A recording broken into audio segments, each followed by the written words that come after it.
মানুষদের ভুলেই যাচ্ছি।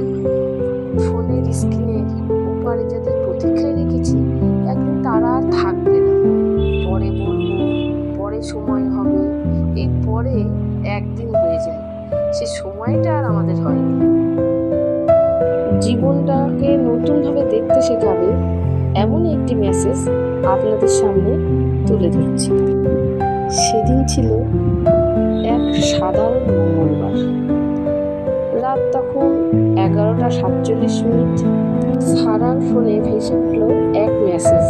মা, মা কি করছিস? খেয়েছিস তো? খুব মিস করি তোকে, ভালো থাকি। সারা তখন ইনস্টাগ্রামে ব্যস্ত। বন্ধুদের স্টোরি, মিমস, ট্রেডিং ডিল, এটাই যেন তার পৃথিবী। এক চোখে ফোনে আর একটা সিরিজে। কিছুটা বিরক্ত হয়ে উত্তর দিল, কারণ পরে তো অনেক সময় আছে। কিন্তু পরে আর আসিনি। পরদিন সকাল ঠিক 6:19 ফোন বেজে উঠল।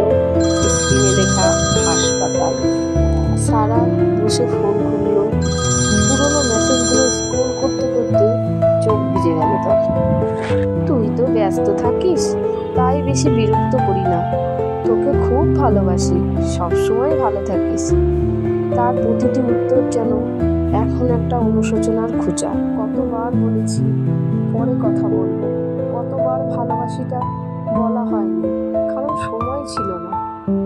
আজ সে সব কিছু ছেড়ে দিতে পারত, শুধু যদি আর একটা সুযোগ পেত, আর একবার বলার সুযোগ, মা তুমি আমার পৃথিবী। তাই ভবিষ্যৎ প্রজন্মের জন্য বার্তা, এখনই মাকে ফোন করো, আজই বাবাকে জড়িয়ে ধরো, ভালোবাসার কথা বলো প্রতিদিন। সময় কখন থেমে যাবে আমরা কেউ জানি না। জীবনের সবচেয়ে দামি জিনিস হচ্ছে সময়, আর সবচেয়ে বড় ভুল হচ্ছে ধরে নেওয়া যে সময় অনেক আছে।